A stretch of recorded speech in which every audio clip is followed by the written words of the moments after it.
Marcela Turati es una de las periodistas de investigación más destacadas de México. Ha laborado en el periódico Reforma, la revista Gato Pardo y la revista Proceso.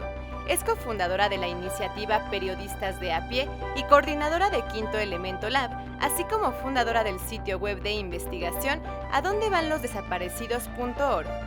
Es autora de numerosos libros incluyendo Fuego Cruzado, Las víctimas atrapadas en la guerra del narco y San Fernando, Última parada, viaje al crimen autorizado en Tamaulipas. Sus investigaciones también han sido incluidas en numerosos volúmenes editados incluyendo La ira de México, 7 voces contra la impunidad, 20 años por todas las mujeres y Los generales, la militarización del país en el sexenio de Felipe Calderón. Entre otros reconocimientos, Turati ha recibido el Premio Gabriel García Márquez de Periodismo a la Excelencia, el Premio Maria Moores Cabot de la Columbia University por su trabajo periodístico en derechos humanos y el Premio John Reed por su trayectoria periodística. Aquí estamos, bienvenidos con nuestra gran amiga, colega, periodista Marcela Turati. Un honor recibirte, de veras. No, muchas gracias por esta invitación. Pues gracias.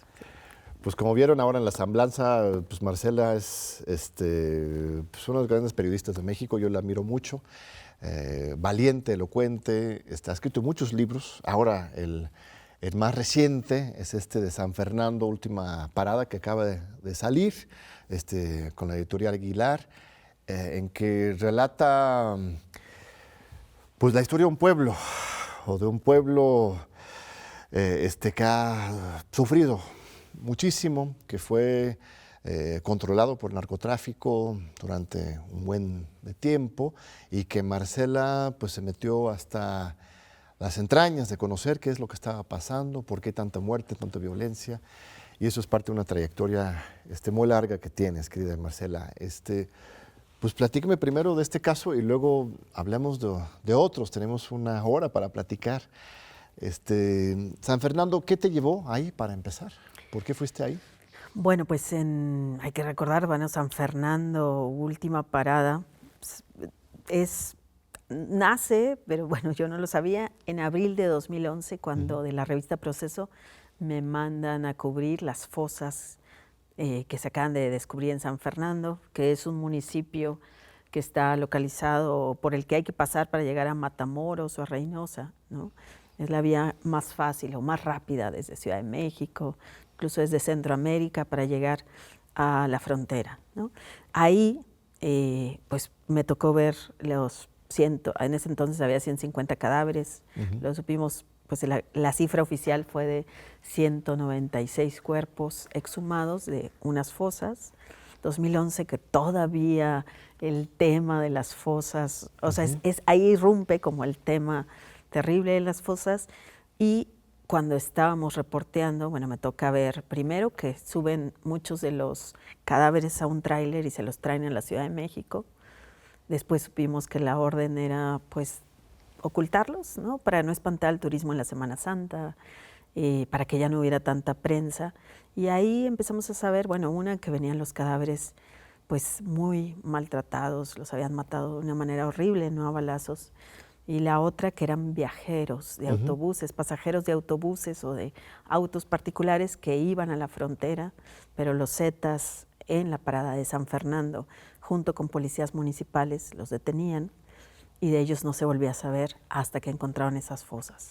¿Eran migrantes mayoritariamente de México o de Centroamérica, correcto? Iban a la frontera en camiones no comerciales, o sea, rentados, o cómo eran la característica de un servicio de camiones especial para migrantes. No. ¿No? Muchos de ellos eran de ómnibus de México, de hecho, la mayoría. En líneas absolutamente comerciales. Esos son los que sabemos, bueno, también Transpaís, sabemos ADO, o sea, hay varios camiones donde hay reportes de que los detenían, ¿no? Pero también hasta ahorita hay muchos desaparecidos que estaban en líneas no comerciales o líneas, o que ellos rentaban sus propios camiones. Por ejemplo, jornaleros migrantes de San Luis de la Paz, Guanajuato, hay 23. De 23 se encontró uno en las fosas, faltan 22. Hay muchos de la Sierra Gorda, de Querétaro, que todavía no han sido encontrados y eran camiones pues sin marca. Iban pasando estos camiones y un comando detiene el camión, los bajan, revisan y los que ellos ven con características de migrantes, de hombres jóvenes, los apartan, así. ¿O cómo fue más o menos la mecánica para que el público pueda imaginar lo que realmente estaba aconteciendo? Sí, en San Fernando se daba una lógica criminal que fue de las que me llamó mucho la atención, ¿no? O sea, que cómo era que estos controlaban, puros jóvenes de 30, 20 años, controlaban y tenían la idea de que todos los centroamericanos que pasaban por ahí y toda la gente que venía en camiones desde Michoacán trabajaba para lo que llamaban la Contra, el Cártel del Golfo, que estaba en Matamoros o Reynosa. O sea, era una fantasía de que eran reclutas de sus enemigos. Ajá. Entonces ellos estaban eliminando a los nuevos jóvenes del otro bando. Preventivamente, o sea, es como ahí encuentro las desapariciones preventivas y el reclutamiento forzado, porque ahí ya se empiezan a dar casos de que bajan a chavos de los autobuses. La primera vez que empezamos a escuchar de este tema del Coliseo Romano, que es fuertísimo, que los ponen a pelearse entre ellos y a quien sobrevive lo reclutan. Pues lo vimos recientemente en Guadalajara, ¿no? Los jóvenes desaparecidos, un video apareció por ahí en que los obligaban a una lógica similar, es lo que estaba ocurriendo. ¿Sí? Dices súper bien, o sea, todavía vemos en la historia y en estas desapariciones en carreteras, este tipo de reclutamiento y también estas desapariciones preventivas, o sea, esta cosa de puros hombres jóvenes en edad reclutable ya son sospechosos. Entonces, ahí opera en San Fernando esto, pero lo que empiezo a hacer yo, primero cuando vi que cómo habían sido asesinados, pues esa operación de ocultamiento, ¿no?, del gobierno de Calderón, que no nomás pues los exhuman de las fosas, pero luego uno creería que ya los entregarán a sus familiares, pero ahí ocurre una segunda desaparición, ¿no? Todo el operativo de Estado para volverlos a desaparecer, enterrarlos, incinerarlos, perderlos, que no se sepa, que eso, pues todavía las familias siguen pagando y buscando a sus familiares en muchos casos. La construcción de una verdad histórica, que ya desde entonces se construye, se mete a la cárcel a gente que no es, o algunos que sí, pero pues 12, 13 años después, porque antes fue la masacre de los 72 migrantes, misma dinámica. Ese era más sonado, bueno, esos salieron la foto y el reportaje sobre la masacre misma, y que era un poco antes de que tú llegabas, ¿no? Sí, son 8 meses antes, ocurre en el mismo sitio y la misma lógica de detener autobuses y bajar a sospechosos, la masacre de los migrantes. Pero también pues ya metiéndome a San Fernando me decían, bueno, esos son los que no pudieron enterrar. Mira. Antes ya habían aparecido 19, luego la gente decía, habían otros migrantes y otros, había muchas llamadas al 089, creo que es el de Tamaulipas, de desaparición de personas ahí en esa carretera. Los seguros de los automóviles decían, desapareció el automóvil con el conductor, más luego, pues ya al hacer el libro y recopilar la información, pues todos los oficios de Ómnibus de México nos acaban de bajar a 24, y luego, caray, y ayer fueron 12, y luego son 44, y la autoridad como si no hubiera pasado nada. Era un secreto a voces, todo el mundo sabía que pasar por ahí era como pasar por el Triángulo de Bermuda, o sea, desaparecía gente, hasta camiones enteros, y nadie se atrevía a decir o denunciar nada. Bueno, sí se denunciaba, se reportaba, pero ninguna autoridad se atrevía a investigar o parar. Esto es porque pues, había un narcoestado, ¿no? Tanto a nivel estatal y protegido a nivel federal, ¿no? Estamos hablando del sexenio de Felipe Calderón, ¿no? ¿Estás de acuerdo con ese diagnóstico en general? Claro, o sea, ¿sí? Es en el sexenio. Bueno, para mí este es el ejemplo de la guerra contra las drogas, de lo nocivo que fue y de estos territorios tomados. Pero la gente dice, bueno, pero había Policía Federal que pasaba por aquí, había marinos, había ejército. Hablan desde el desamparo de, bueno, los Zetas llegaron, no se podía pronunciar, pedir por los desaparecidos en misa. La gente no podía decir nada, tenía que pedir permiso para salir de su colonia. A las 6 de la tarde nadie tenía que estar fuera de la casa. Quienes trabajaban tenían que llevar el uniforme para que los dejaran pasarse aquí o allá. Los periodistas locales nunca pudieron escribir sobre la masacre de los 72, que fue tan impactante, ¿no? Y así, o sea, que es un relato coral, la gente va contando cómo se vivía ahí. E incluso pues voy y entrevisto al presidente municipal, busco qué explicación dio el Ministerio Público, los policías municipales que hubo detenidos, y a la persona de comunicaciones y transportes a la que le llegaban los oficios, gente de migración. O sea, voy tratando de armar también el Estado cómo opera, y porque la pregunta es también esto cómo fue posible y cómo sigue siendo posible, ¿no? Ahorita llegamos a la actualidad porque efectivamente no se ha resuelto este problema de la violencia, la desaparición. Estaba en ese momento como jefe de la Policía Federal Genaro García Luna. Exacto. Yo, mi punto de vista, tenemos que dejar de hablar, de aceptar esta narrativa de la guerra contra las drogas. No era una guerra contra las drogas. Si hubiera sido, también hubiera sido problemática, ¿no? Declarar la guerra contra una sustancia, pues no tiene sentido. Pero no hubo ninguna guerra, no fue mano dura. Fue un Estado totalmente controlado por los mismos narcos, ¿no?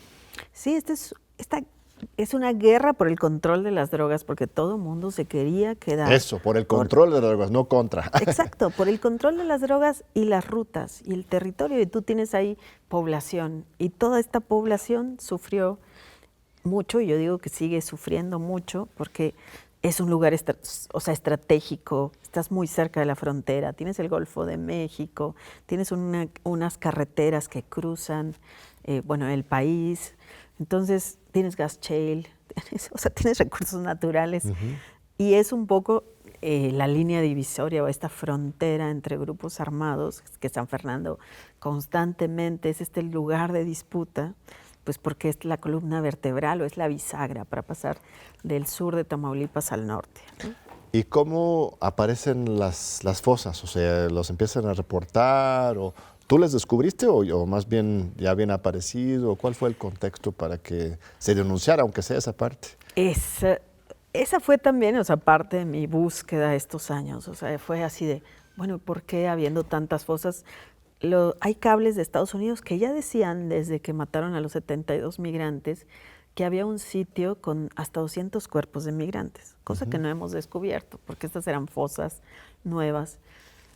Cuando se descubrieron se dijo que había entre 500 y 600 cuerpos. Incluso se dice que hay un camión enterrado con gente, y eso lo he oído muchas veces. Ahí mismo en Tamaulipas. Ahí mismo y en San Fernando.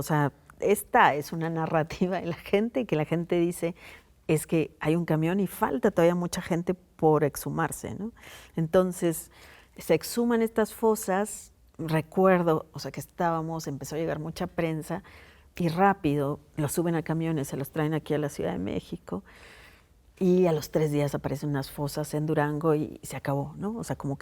Como si se hubiera acabado la película y adiós, y ya no pregunten, ¿no? Y nomás se nos presentaron que había unos que se llamaba El Kilo, otro que se llamaba La Ardilla, otro que se llamaba El Guache, que eran los responsables, ¿no? Como siempre se arreglaban las cosas así, ¿no? Y se les presentó ante la prensa. Pensando o viendo, ya metiéndome, 12 años, he estado 12 años investigando este caso, porque me pareció que necesitaba saber quiénes eran, por qué los mataron, y eso, las autoridades qué hicieron. Entonces ahí empiezo a encontrar estos documentos y testimonios, ¿no? Parece que hay 3 hipótesis de por qué los encontraron. Una, porque un día bajaron a 2 militares, ¿no? Y el ejército dijo, ya. Otros jóvenes que iban viajando en el camino, y resulta que eran militares. Entonces, claro, uno estaba destacamentado de Reynosa, pidió permiso para casarse en el Estado de México, y al regresar lo bajan. Entonces, los que lo esperaban se dan cuenta que no llega, y en la terminal de autobuses les dicen lo que ya mucha gente sabía. Dicen, llegan solo autobuses y con maletas, pero sin pasajeros. Entonces les dicen, es que nos los bajan en San Fernando. Bueno, esa fue una. Pero eso es anécdota o es realidad, es muy importante que en las centrales camioneras de los dos lados, cualquier camión que pase por San Fernando, se empezaban a acumular pues maletas de pasajeros que no llegaban, ¿no? Pasajeros pues fantasma que habían sido desaparecidos y que sus maletas se quedaron ahí durante años, ¿no? Se quedaron al menos 5 años que la PGR no quiso abrirlas, aunque ahí está la identidad de varios. O sea, unos tenían la dirección, otros tenían las fotos de su familia, otros tenían el teléfono a dónde iban. O sea, la PGR nunca quiso investigar realmente para regresarlos a sus hogares y los volvió a exhumar. O sea, los metió a panteones, los enterró en diferentes lados y a unos los incineraron, hicieron un Pero las maletas trabajo. entonces las desaparecieron, porque eso es evidencia pura y dura de una Bueno, desaparición, eso es sentido ¿no? común. ¿Y qué hace la PGR durante Calderón y luego durante Peña Nieto? Pues es que no se les ocurrió. Ellos lo que investigan, porque le toca en el área de Seido, ¿no? La subprocuraduría está dedicada a delincuencia organizada, tiene un área de secuestros, donde yo digo que ahí secuestran a los desaparecidos, porque lo único que hacen es hacer investigación criminal, un poco como Ayotzinapa, porque es aparte la misma gente, la misma parte de una trama parecida, ¿no?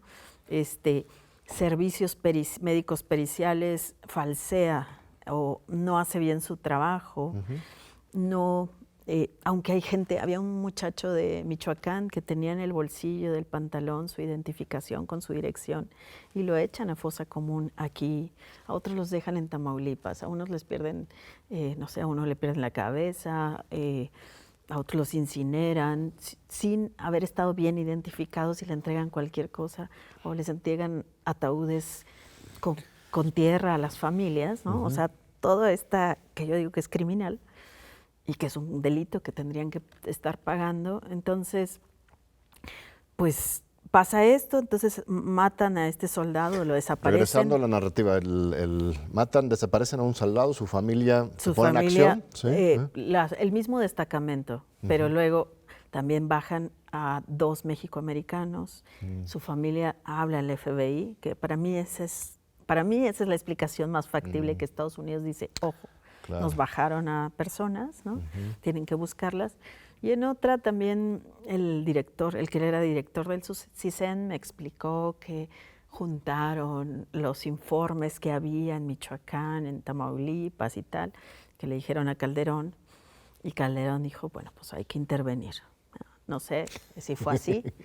El caso es que lo hicieron al menos 200 asesinados después, que es algo que pasó según el gobierno de entonces, dijo, fueron 3 días, 4 camiones.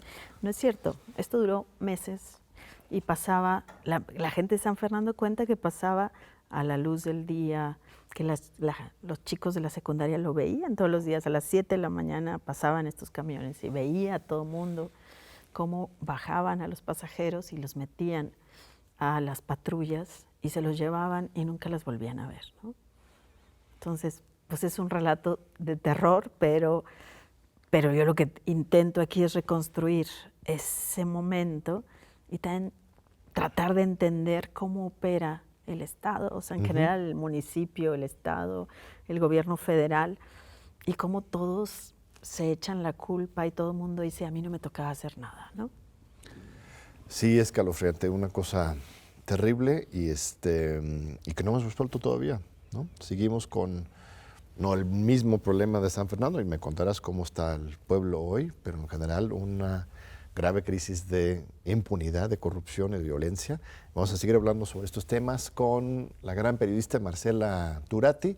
No se vayan, vamos a un breve corte y ahorita regresamos. Aquí seguimos con Marcela Turati. Muchas gracias, querida Marcela.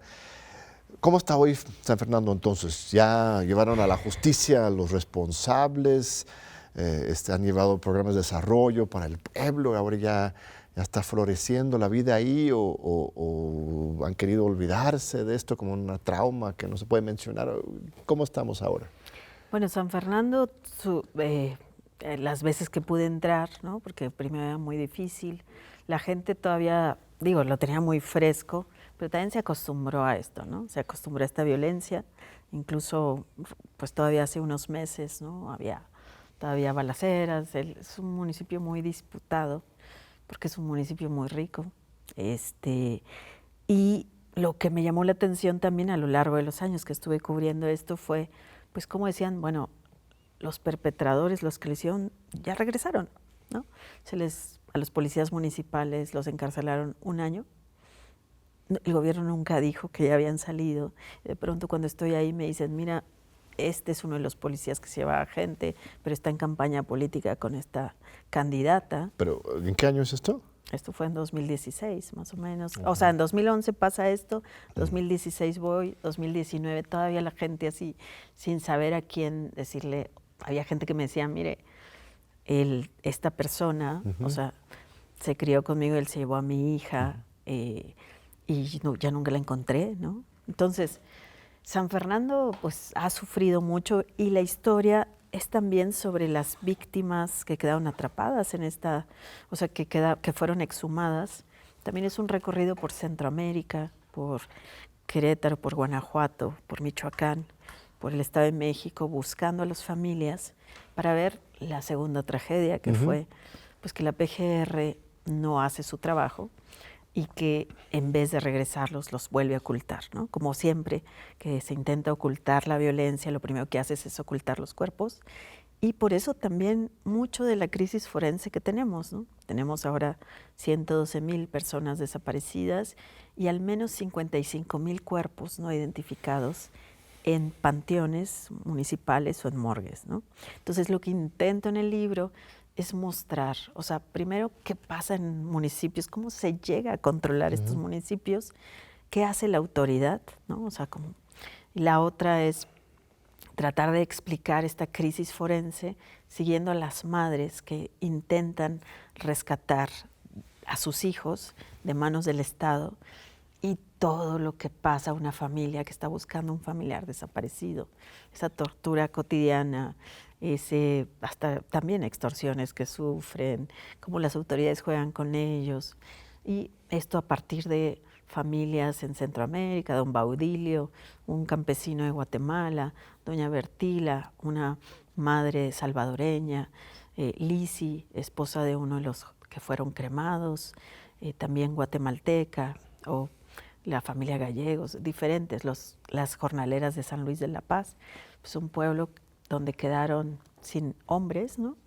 23 padres de familia que se perdieron en un solo camino. Y así, o sea, contar, lo que quiero es que la gente recorra conmigo estas rutas, ¿no? Estos mecanismos de la impunidad y que escuche a las familias que están pues buscando a su familiar. El estilo es muy bonito, es similar, me atrevo a decir, como lo que ha hecho doña Elena Poniatowska, por ejemplo, en sus relatos sobre Tlatelolco, el terremoto, dar voz a las víctimas. Es una hilación, articulación de muchos testimonios que no están aventados nada más ahí, están organizados literariamente para que sean las mismas víctimas las que te hablan como lector, como ciudadano, y eso es particularmente conmovedor y es hasta más difícil que, bueno, puedes ponerte a escribir tu visión de las cosas a partir de haber entrevistado a las víctimas, pero preparar a los testimonios de las víctimas para que el público los entienda y los interpela es algo muy fuerte, muy fuerte. Vivimos contigo, con Marcela, esta experiencia de observar y de sufrir junto con esas mismas víctimas. Fuiste víctima también de espionaje, de persecución de la Procuraduría General de la República, incluso denunciaste esto frente a la Comisión Nacional de Derechos Humanos y recientemente hubo un carpetazo en la materia. Cuéntamelo del principio hasta dónde andamos ahora en este tema. Ay, sí, pues el caso de estas fosas, ¿no? Son al menos 300 tomos, ¿no? Y hace como 3 años... 300 tomos de carpetas de investigación, que son 300,000 páginas, mucho. Son múltiples víctimas, o sea, claro. Es toda la gente que por ahí fue desaparecida, más los cuerpos. Entonces, en 2013 Murillo Karam acepta una comisión forense con el equipo argentino de antropología forense, porque las familias centroamericanas y mexicanas estaban empujando y empujando. Eso es antes de Ayotzinapa, eso es 2013. Eso es antes, pero es que todos estos forman parte de la misma trama, por eso es como bien impactante esta historia y bien real, porque sigue pasando y la gente sigue ahí en los cargos que tenían muchos de ellos. Entonces, logran presionar al gobierno para que se abra esta comisión forense y antes del GIEI, el equipo argentino logra este acceso para investigar estas 3 masacres. San Fernando I, que son los 72 migrantes, San Fernando II, las fosas, y Cadereyta, que eran 49 migrantes asesinados y encontrados en Nuevo León al año siguiente. Después de mucho forcejeo, junto con la Fundación para la Justicia y diferentes organizaciones, como 3 años después logran que Seido por fin revele la información que tenía y ahí encuentran las maletas, ahí encuentran todo el desaseo, cadáveres que se habían entregado a familias de otros países, que los habían enterrado en otro lado y que todavía esperan a ser entregados porque pues sigue la impunidad. Entonces, bueno, pasa el tiempo y hace 3 años pues me llaman y me dicen, oye, nos acaban de entregar el tomo 221 y en el tomo 221 empieza contigo. Y sí, empieza con un reportaje que publiqué en la revista Proceso en 2015 sobre el cuerpo de este joven que no lo entregó PGR y que lo echó a una fosa común, aunque estaba identificado desde el primer día. Sobre los hermanos guanajuatenses, los gallegos, me acuerdo, que la mamá decía, es que me dieron, o sea, no me dejaron ver nada, no me entregaron prendas ni nada, solo me dejaron ver una foto de unos tatuados y mis hijos no iban tatuados, así que no sé qué enterré. Y así, bueno, pues yo había recorrido con otros colegas la ruta contraria de las víctimas y empezamos a ver muchas irregularidades. Y la PGR, en vez de devolver los cuerpos, lo que hizo fue abrir una carpeta de investigación y meter por secuestro y delincuencia organizada como sospechosas a mí, a Mimi Doretti, la directora del equipo argentino en antropología forense. Mira, ¿los sospechosas de qué? Pues de delincuencia organizada y secuestro junto con los Zetas en San Fernando y Ana Lorena Delgadillo, la directora de la Fundación para la Justicia. Pero en ese momento no sabías, no te llegó supimos hace 3 años. Y entonces, pues ahí están mis datos, ahí están todo, bueno, mis reportajes, y se ve que lo que piden en Seido es que se vea 6 meses qué hice, o sea, mi celular, dónde dio, a quién llamé, cuáles eran las víctimas, a qué fuentes llamé, en qué antenas dio mi celular, para saber en qué coordenadas estuve, para ver con quién me vi, para ver si ellas 2 me habían pasado información o quién me había pasado la información que yo había publicado en Proceso. Eso fue un primer momento. En 2016 piden más información. Pero ya como indiciada, como si fueras delincuente. Sí, eso le dice a las telefónicas que están investigándonos por eso. Cancillería da también mis datos personales, me hacen exámenes grafoscópicos de un documento que firmé, Policía Federal de Inteligencia interviene y también geolocaliza a ver dónde estuve, a ver con quién me vi, cosa que pues es súper ilegal. Y bueno, pues lo denunciamos hace 3 años. PGR, Asuntos Internos, dijo no hay nada que investigar, es actualmente, o sea, y la CNDH a la queja interpuesta por la Fundación para la Justicia respondió que no hay ninguna violación a ningún derecho humano nuestro y que pues, ni modo, o sea, que se cierra este caso. ¿Tú denunciabas a la CNDH qué exactamente? La violación a los derechos humanos, o sea, la falta de la PGR. La falta de investigación de parte de la Pues la más Fiscalía. bien, o sea, ver, o sea, por qué se hizo, ver qué dice la PGR, ¿no? Bueno, la FGR, porque los ministerios públicos siguen ahí, ¿no? ¿Sí? Sí, claro. O sea, no ha habido una limpia, o sea, se supone que la Procuraduría General de la República pasó a ser más bien, la Fiscalía General de la República es un órgano autónomo, despolitizado, supuestamente profesionalizado, y el ahora fiscal, Gers Manero, el primero, se había comprometido con hacer una limpia interna y generar algo mucho más confiable, eficaz. ¿En tu caso no ha sido así? En nuestro caso no ha sido así. El titular del Aceido de entonces es el fiscal con Durazo en Sonora, ¿no? A ver, el titular del Aceido, del que Aceido está en los documentos. con Calderón. Con Calderón es el fiscal. ¿Hoy es el fiscal general de Sonora? No con ¿Hoy? Calderón, estaba en ese momento con Peña Nieto en 2015.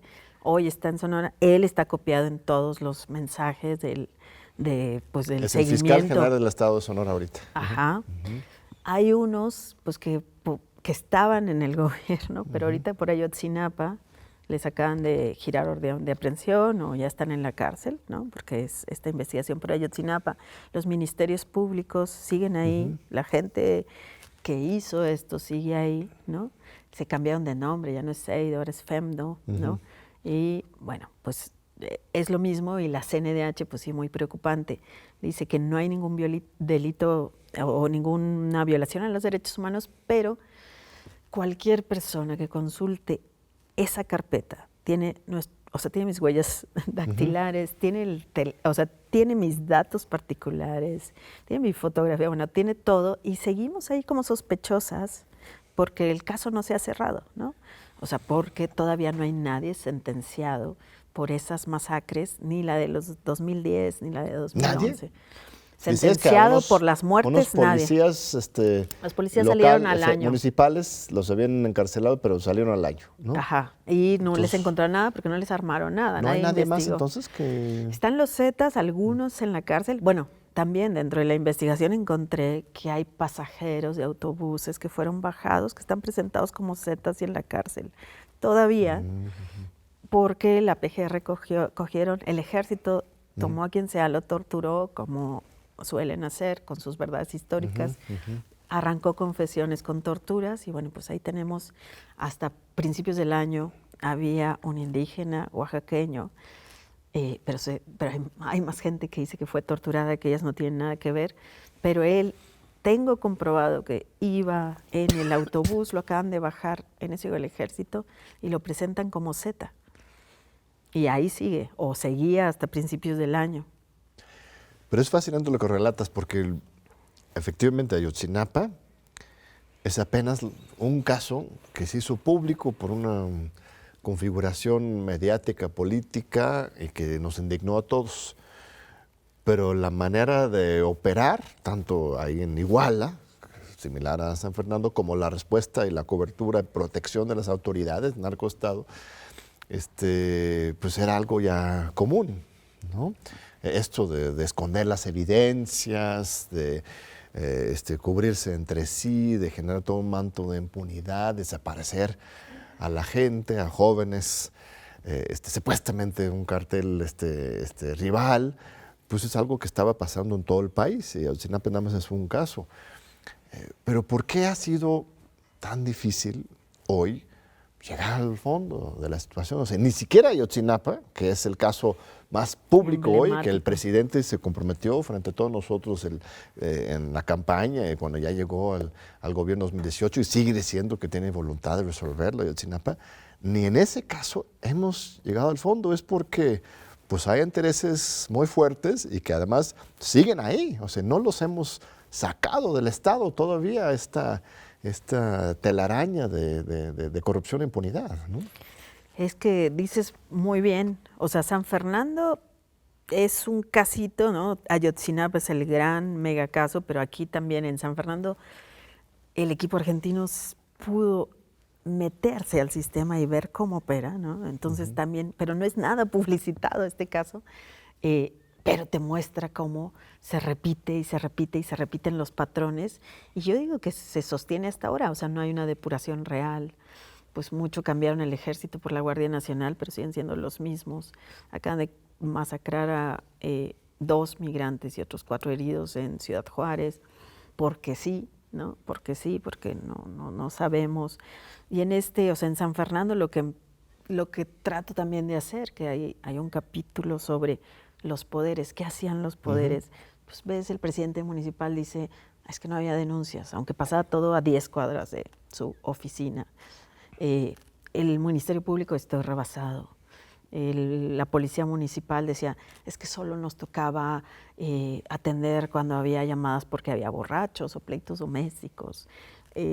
La Policía Federal, pues sabemos que García Luna está en la cárcel y sabemos por qué, ¿no? El Ejército y la Marina, aquí hay señalamientos, pues de que hay fosas de ellos, ¿no? O sea, de que, ¿Sí? de que ellos también cavaron fosas porque no llevaban a la gente detenida al Ministerio Público. Y entonces es todo, el Estado pues dice que es crimen organizado y no le toca, el gobierno federal dice que le toca al Estado, pero que no avisó. Secretaría de Comunicaciones y Transportes, el funcionario que recibía los reportes, dice que, pues que no se dio cuenta, que no se acuerda, que ni siquiera se acuerda de ese momento, pero que sí, entonces no le tocaba a él. Migración dice que no le toca cuidar a los migrantes, que a ellos solo les toca regularizarlos. El CISEN, que sí hizo lo que debía de hacer, 200 cadáveres, o por lo menos 200 personas asesinadas después. Fueron muchos más. Y así entonces empiezas a ver cómo esto mismo se repite y cómo la PGR, también FGR ahora, se toma este tema de, ok, vamos a perseguir a los victimarios, pero no hacen una labor humanitaria de realmente poner el mismo empeño que pusieron para espiarnos a nosotras, Claro. lo podían haber puesto para cada vez que desaparece una persona. Bueno, pues las mamás ahí andan pidiéndoles de, mire, todavía da su celular, cheque dónde está, dónde da el GPS, en qué antenas. Eso no lo hacen y eso lo siguen sin hacerlo, ¿no? Entonces, tenemos pues arrastrando desde Calderón también que falta todavía, no sé, todavía no hay bases de datos genéticos. El libro habla mucho o intenta explicar la crisis forense de ahora, cómo se va arrastrando de que no tenemos una base de datos genéticos porque la Fiscalía General de la República 3 sexenios después no la ha hecho, ¿no? No tenemos un registro nacional de cuerpos no identificados con los que podríamos ver si la sangre de estos hace match y podemos identificar a alguien masivamente, porque no les da la gana y porque estaban peleados con la Comisión Nacional de Búsqueda. Y bueno, y si le seguimos rascando, pues todos esos son crímenes y son, por eso llamo viaje al crimen autorizado. Ahí digo en Tamaulipas, pero podría ser en cualquier lugar y podría ser, o sea, sigue siendo vigente este libro para tratar de explicar lo que estamos arrastrando. Pues sobre el último tema de los desaparecidos, aquí estuvo Carla Quintana hace año y medio, creo, hablando con ella sobre su lucha por documentar este fenómeno de las desapariciones. Ella salió de manera sorpresiva hace un par de meses, justamente por, bueno, ella fue muy diplomática, pero da la impresión de que pues justamente por la falta de avances en esta materia, ¿no? de realmente sistematizar y contabilizar los desaparecidos y darle seguimiento, y que más bien, al parecer, estaba imperando una lógica más político-electoral rumbo a 2024. Las elecciones son una cosa importante aquí, ¿no? Porque ¿cómo llegó el presidente municipal de San Fernando ahí? ¿Quién le pagó? ¿Quién compró los votos? Ese es otro tema central, pero me están llevando a corte. Regresamos con eso y otros temas con nuestra gran amiga, destacadísima periodista Marcela Turati. No se vayan. Pues aquí estamos hablando con Marcela Turati sobre su nuevo libro, San Fernando, Última Parada, y sobre temas más amplios de la impunidad, de la desaparición forzada, la corrupción, el periodismo. El que era el presidente municipal de San Fernando en este momento, el que encubría todas estas desapariciones, por lo menos con su silencio, si no participación más activa, ¿dónde está ahora? ¿Ahora está en la cárcel o dónde se encuentra? No. Él es subsecretario de Gobierno en Tamaulipas. Bueno, por eso digo que todos estos se reciclan. A ver, pero un gobierno de Morena. Un gobierno de Morena. Se pasó al verde. Era priista, cuando lo entrevisté, era priista de Hueso Colorado, que me presumió su amistad con Manlio, con Gamboa Patrón, bueno, con toda esa gente. Y de pronto saltó al verde y hasta fue candidato. Y ahora, bueno, es muy fuerte porque las familias buscadoras de sus desaparecidos no quieren ninguna reunión donde esté él presente, obviamente, porque no confían en él, ¿no? Porque él tiene mucho que explicar. En ese momento la PGR lo mandó llamar, porque había un señalamiento de ¿Cómo se llama, señor? Tomás Gloria Requena. Había un señalamiento de que él prestó el trascabo o que era el Trascabo, el municipio donde se hacían las fosas. Él dijo que no, que en ese momento no tenían maquinaria. Hay gente que dice que sí. Bueno, el libro colecciona muchas voces de pobladores, pero también pues como gente como el Panteonero que se dice, mire, aquí teníamos que hacer lo que nos decían porque nadie se va a oponer. Si quieren enterrar un cadáver, pues que lo entierren. O sea, nadie se va a oponer porque estábamos todos amenazados. Aquí tengo la entrevista con él, donde él pues dice que no vio nada, que no sabía nada, aunque los relatos incluso de los chicos de la secundaria son de cómo se tapaban los ojos para no ver todos los días cuando bajaban de los autobuses a migrantes o a mexicanos jornaleros migrantes y se los llevaban y que todo el mundo sabía que no iban a volver porque la gente que vivía cerca de las brechas a donde se los llevaban pues sabía ya lo que estaba pasando y sabía que los iban a enterrar. Y ahora él es subsecretario de Gobierno del Estado de Tamaulipas. Él es subsecretario de Gobierno del Estado de Tamaulipas, sí. ¿Hay algunos otros encarcelados? ¿Alguien está pagando por estos crímenes de lesa humanidad? Pues hay gente de los Zetas que están amparados, ¿no? Incluso hay partes, ¿no? Donde, bueno, es que para que la gente lo lea, hay partes donde, o sea, se pone también la postura hasta el Z40 y lo que declaran los líderes ahí, las chicas. Los Zetas en ese momento también trabajaban con muchas chiquillas, ¿no? Que eran comandantas, como le decían. Pues ellas salieron libres, la mayoría. Hay gente pobre pagando por esto. Hay gente que pues eran sicarios, eran halcones que están pagando en la cárcel. Pero por estas muertes, nadie. O sea, como siempre se les finca delitos por delincuencia organizada, secuestro o tráfico de drogas, pero nunca se investiga esta trama criminal de las muertes. O sea, ¿dónde están las demás fosas? ¿Dónde están los demás desaparecidos que faltan? Porque faltan muchísimos. Todavía cuando tuiteo sobre mi libro, la gente me escribe en privado y me pone, y además le faltó mi hermano, y además no están mis hijos, y además me falta este. Entonces, todo eso, pues nunca, siempre se queda en una versión histórica de que, bueno, fueron los Zetas, fueron 3 días y les ayudan algunos policías, pero no hay justicia. Y dices que los militares tampoco están exentos de la responsabilidad, porque el argumento actual, el sexenio actual, de que la Policía Federal, la Policía Civil, estaba corrupta en manos del narco, García Luna, etcétera. Entonces tenemos la necesidad de recurrir a los militares, por lo menos temporalmente, aunque esta época temporal se va alargándose cada año más, pero supuestamente como una cuestión de emergencia.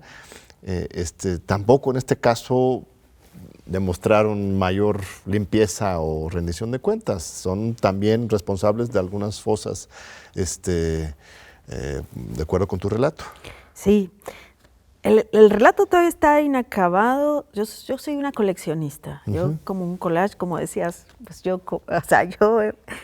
para mí el trabajo de Poniatowska es súper importante. Este periodismo testimonial, tomando también piezas de los expedientes, de noticias, dándole sentido a lo largo de los años para tratar de entender qué pasó.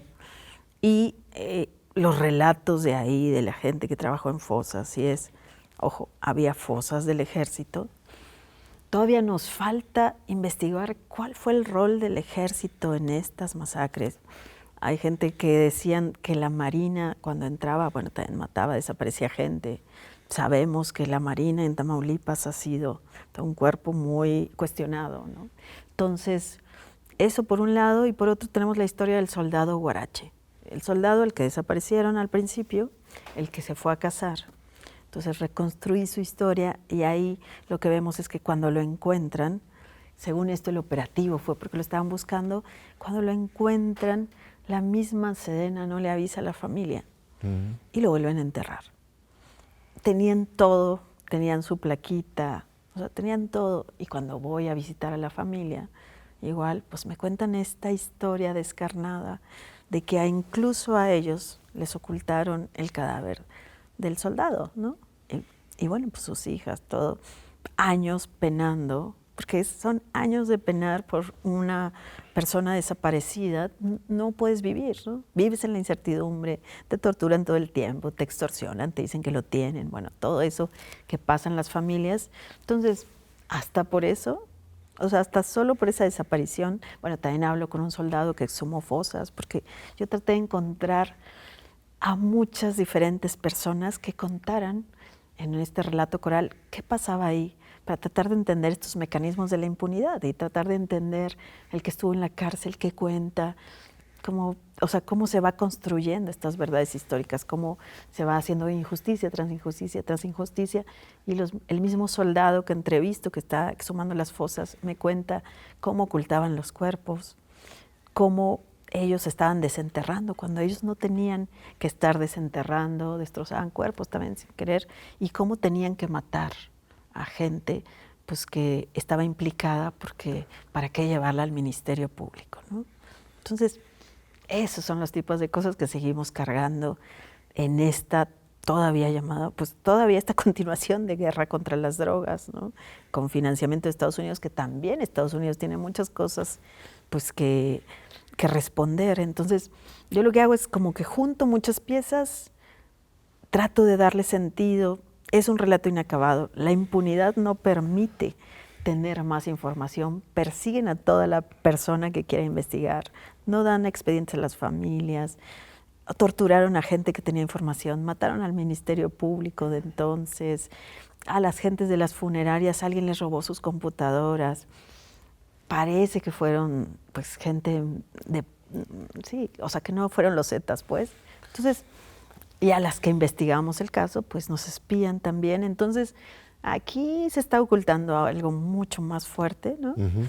Y tenemos, o sea, para mí lo ideal sería que hubiera una comisión de la verdad para entender casos como este, porque se repiten a lo largo de la historia y porque seguimos todavía viajando por carreteras inseguras, porque todavía no hay alertas de dónde no puedes pasar, porque todavía no te avisan dónde hay un territorio en disputa, porque todavía no cuidamos a los jóvenes, no sé, porque todavía no hay una forma de prevenir el reclutamiento forzado, porque la crisis forense se perpetúa por los procedimientos forenses, pues los servicios médicos forenses que actúan políticamente, porque el gobernador en turno puso al fiscal y el fiscal o el mismo presidente, y hay una orden de ocultar la violencia, ¿no? Y por eso pues repetimos y repetimos la historia.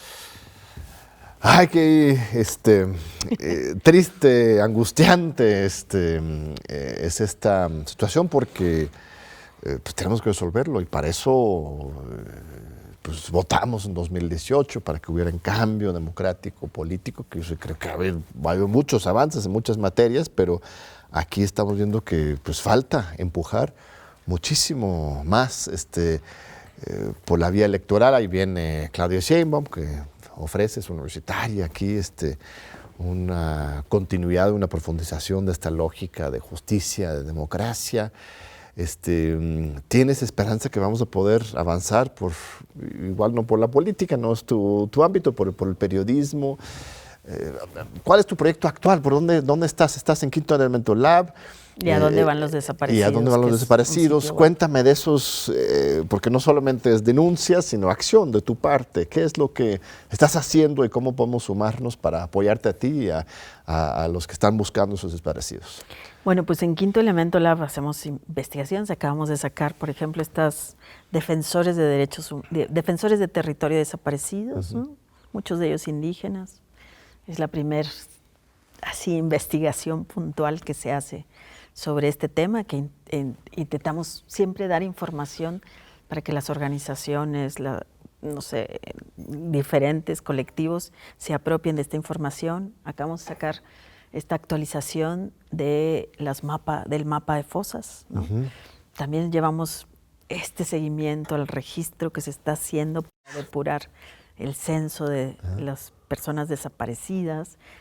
¿Qué está pasando? ¿Cómo se está haciendo? Llevamos un seguimiento. ¿Hay todavía fosas ahorita por desenterrar y investigar que tienen ubicados ustedes? Sí. Bueno, nosotros cada semana publicamos con periodistas de todo el país, porque tenemos una red de periodistas, como quien dice, colaboradores, que mandan cada semana información, no sé, todo lo de la guerra sucia también, todas estas denuncias en Ayotzinapa. Bueno, hemos hecho una investigación grande de Ayotzinapa y cómo en este gobierno se queda estancado por decisiones políticas. Siempre la Fiscalía tiene algo que ver ahí en este tema que estanca pues el avance en el tema de las desapariciones, y pues también en la comisión está que investiga la guerra sucia, cómo se le sigue negando de parte del ejército pues documentos importantes.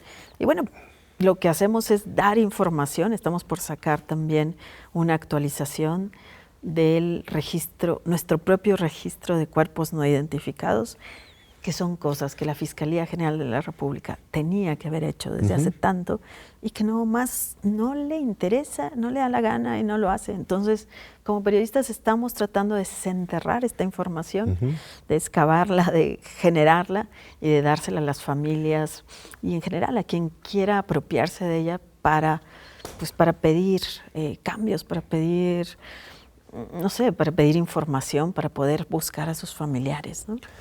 Como que sí haría falta una verdadera comisión de la verdad. Se hablaba de esto al principio de este sexenio.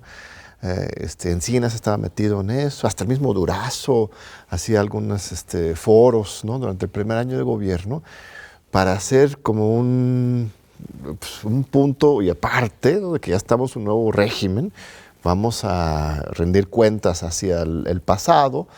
En algunos casos se han hecho, pero se tendría que ser de manera integral, ¿no?, para tener la memoria, para poder tener derecho a no repetición, realmente asumir lo que pasó para decir, pues nunca más, ¿no? Eso sería algo muy importante que podría ser la sociedad civil junto con el gobierno, con los medios.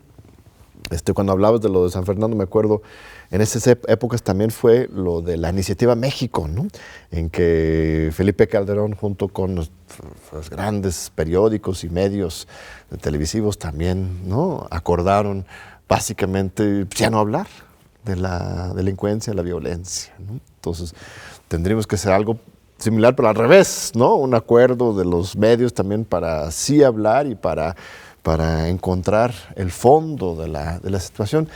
Una cosa es lo que puede ser el gobierno, pero la sociedad civil también lo puede ser, ¿no? O sea, hay organizaciones fuertes, supongo, de madres de desaparecidos, cómo sumarse a la cuestión social, organizativa, si queremos sumarnos a esa lucha política en el mejor sentido. No, bueno, como bien dices, este gobierno, ¿no?, empezó con eso. Encinas, Olga Sánchez Cordero, hablaban de la justicia transicional y eso ya se olvidó. Se impulsó mucho que hubiera un mecanismo extraordinario que pudiera investigar, y un poco como el que hubo en Guatemala, ¿no?, apoyado por la ONU, de tratar de desarticular esos nudos de donde están políticos, empresarios, criminales, estos aparatos dentro del Estado, ¿no?, que perpetúan estas violencias. Se hablaba de los foros de paz. Bueno, todo eso no está, todo eso no se logró. Las comisiones que hay, pues sabemos que el ejército manda, ¿no? O sea, eso es muy claro. Y mientras eso siga pasando, bueno, no vamos a poder avanzar en nada. Pero pues como sociedad civil yo creo que sí estamos muy sacando datos y todo. No sé si el próximo sexenio se pueda avanzar en esto. No veo tampoco a los candidatos hablando de las víctimas, ni de la violencia ni de la inseguridad. La inseguridad la inseguridad está instalada en casi todo el país. Creo que eso nos preocupa a todos, eso nos une a todos, ¿no? Entonces, no está y tendría que estar en la agenda, y también que realmente en los partidos se vigile quién está poniendo a los candidatos, que no haya narcopolíticos. Pues sí.